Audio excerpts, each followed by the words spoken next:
How's it going, everyone? Dave Brown here with the New Populist. If you are new to this channel, please like and subscribe. Well, looking back over the last 40 years, looking at U.S. foreign policy, it's kind of funny because everything we've done, if we actually paid attention, we should have seen coming from a mile away. Let me give you an example. After the collapse of the Soviet Union in 1991, we had switched from this multipolar world to this unipolar world. And we lost our enemy, the Soviet Union.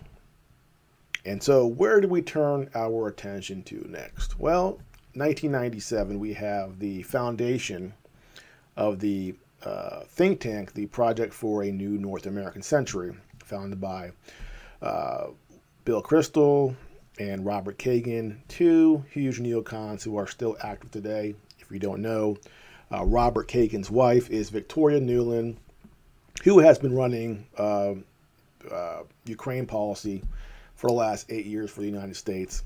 She was on the ground in Kiev in 2013, doing what she does, her subversive activities in support of democracy. So in 97, we have the Project for a New North American Century, and they said in their documents that we needed in their words, a new Pearl Harbor in order for us to launch wars in the Middle East, go after Iraq and other places. And so this organization is founded in 97. 2001, we have the attack on the World Trade Center, 9/11. We go into Afghanistan, and then we start beating the drums for Iraq. And our CIA, our intel community, they found the evidence they needed, the Bush administration needed, to have a pretext for the invasion. Of course, we know now it was all BS. There was no weapons of mass destruction. But we got the war in Iraq anyway. So if we were paying attention in the mid-90s, we should have seen that we were planning something, right? And what's funny is ever since we started to focus on Russia, all this Islamic terrorism is sort of just gone away. And my question has always been, if we were so concerned about the threat of terrorism in the United States, how do we have a border wide open where millions of people enter our country every year? So on one hand, for like a good 15 years, from 2001 to 2016, it was all about Islamic terrorism. Yet we never had a secure border. And somehow we never had a repeat of 9/11. Now, we had some small stuff. There was the couple in California, more some, that inspired stuff, where it's one or two people, not a real organized effort by Al Qaeda, just smaller things. And honestly, we have these lone gunmen today, whether they're black, white, Islamic, Asian, it doesn't matter. They're just nut jobs looking for a reason to kill people. And if you're Muslim per se, or in this situation, maybe you use the excuse of, I hate the United States because they're bigoted against Muslims and they've invaded the Middle East. And that's the pretext you use. That's the excuse to just go out and kill people. And then you have the loner types, whatever. But there was no real terrorist organization trying to blow up the United States. And then in 2016, we have Trump coming in against Hillary Clinton. And then they started to talk about Russian interference. Russia hacked the DNC.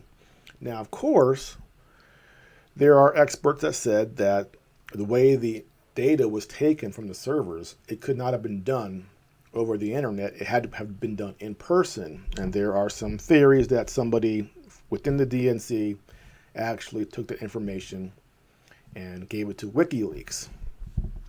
And of course, CrowdStrike comes in, the organization or company, that looked at the servers and said it came from Russia.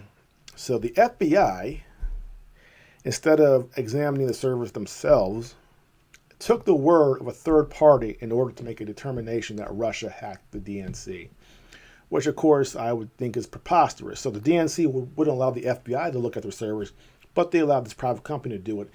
And the FBI just took the word of this private company. It's all nonsense. But we start seeing this thing about Russia collusion. Then we have the the dossier. That was all nonsense. And then we have, over the last several years, all these accusations against Russia. Russian bounties. That was nonsense. Never happened. We had the Alpha Bank, where Trump had a server that was communicating with Russia. So if we were paying attention, we would have seen this Russia-Ukraine conflict coming, because that's what the neoconservatives in Washington, D.C. have moved on to. Islamic terrorism, oh, Iran on the back burner. Russia, Russia, Russia. We should have seen it coming. So when people say that Putin invaded Ukraine out of nowhere, I go, have you not been paying attention? Why was Trump impeached in 2019 over Ukraine and not giving aid to Ukraine and asking the Ukrainian president to look into corruption in Ukraine? Coincidence, I'm sure, right? That country was the one that brought all the ire of the establishment down on Donald Trump for asking a question. Now, Joe Biden, his administration, they can go and blow up infrastructure in Europe. No one cares. But Trump asked the president, hey man, you are the most corrupt country in the world. Could you look into some things here? And everybody lost their mind. Impeach him. And they did. So if we were paying attention, we should have seen this whole Russia-Ukraine conflict coming. And now we are slowly looking over at China. And Kevin McCarthy said he's going to visit Taiwan, and China said, don't do it. And I have to ask this question, are the neocons completely out of their mind? Now, Iraq is one thing. Afghanistan is one thing. But now we're going after Russia. And at the same time, we are poking at China. Can we actually fight these two countries at the same time? And I think the answer is absolutely not. Yet somehow we're pushing toward that. And we have the Chinese minister. He went to Russia. And Russia and China relations are getting better and better and better. And then to the south of Russia and China, in between them, you have India. And India is basically looking at the situation going,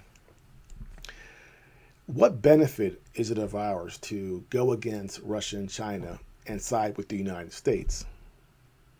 And they are rightfully saying, we're not going here.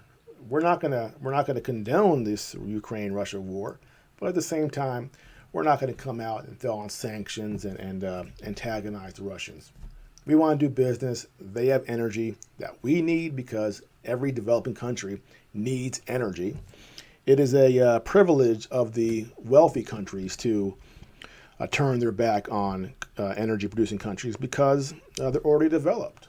But a developing country, no oil, no gas, no resources, no development. And when you have hundreds of millions of people living below the poverty line, you can't afford to go that direction. So our foreign policymakers, the neocons in Washington, D.C., have set up these three countries to be in opposition to us. And the question is, again, are they insane? How does this work out for us? Now, and that leads us to the fundamental question. Will the United States, will the neocons accept a multipolar world, or will they destroy the entire world in order to protect our status as the only superpower, or the preeminent superpower? And that's my biggest fear, and that should be our worry.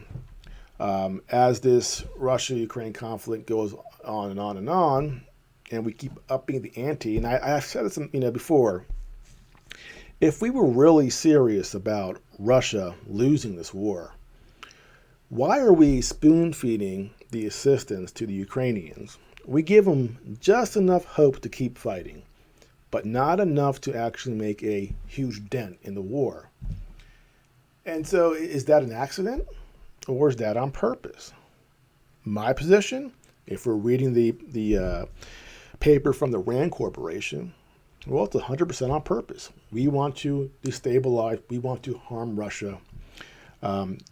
Giving Ukraine just enough to keep going and extending the war is how we think we can, slowly bleed Russia. And I made a video asking the question, how does this conflict end? And I said, 40% chance Russia wins and then that's it. And I said, there's a 30% chance that there's no end to this conflict and we have essentially a line where you have, Ukraine on one side, Russia on the other side, and it's like North Korea and South Korea. They just have this line of hostility, and nothing ever just sort of, not a ceasefire, but things just sort of stagnate there, and it stagnates indefinitely.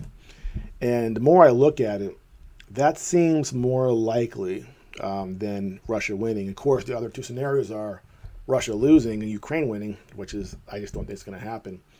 And the last scenario, which is the one we have to worry about the most, is do we keep on upping the ante into the point where NATO becomes directly involved in the conflict, at which point we're in a lot of trouble because that could quickly turn into a nuclear exchange if Russia feels that its existence is threatened. They can launch nukes, and of course we will obviously, in retaliation, also launch nukes. So we are in a very dangerous situation where it seems we are not accepting the idea that there's going to be other world powers that are right there with us. Now, Russia is not our peer. China is our peer. But Russia is, again, with their nuclear arsenal, with their resources, and where they are in the globe, they are a world power, just not a very strong one as compared to the United States or China. And so we're going to see over the next, I've said before, and I wasn't quite right. I think by summertime, where this all leads to. Do we have this permanent zone of conflict in Ukraine that goes on for years and years and years and years? Or do we have a decisive Russian victory? And others have pointed this out with it's paradoxical in that if Russia doesn't win or can't close this thing out over the next several months, it's actually more dangerous for the entire world because the more they feel that their existence is threatened, the more likely they are to use a nuclear weapon in order to solve that problem in Ukraine and make a win decisive. And then, of course, we have to decide at that point if a nuclear weapon is detonated in Ukraine, whether or not we're going to retaliate. Now, I don't think we would because, again, mutually assured destruction. We strike Russia, they launch theirs, and it's all over. But while I don't think that's going to happen, I don't trust these people. There are some really, really crazy people out there in the Washington, D.C. establishment who I don't trust them. I simply don't trust them. If they're willing to blow up the pipeline in Germany, if they're willing to give Ukraine more and more weapons that could possibly strike deeper into Russia, they're unhinged, and they're capable of anything, and that's our worry, that's our concern. So, will the United States allow a multipolar world? I don't know, but we should hope that they do, because if the alternative is the entire world being destroyed. So hopefully someone there in D.C. understands that, comes to their senses, and realizes that the status quo can't be maintained forever. Other countries want to develop, grow, and have power. And we can't look at it like a zero-sum game where if they're strong, it means somehow that we have lost something. We have a big country, oceans on both sides, tons of resources. We have everything we need to live comfortable lives.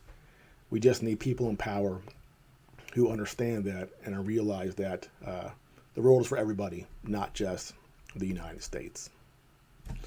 Well, that's it for now. Again, if you are new to the channel, please like and subscribe, and I'll see you next time.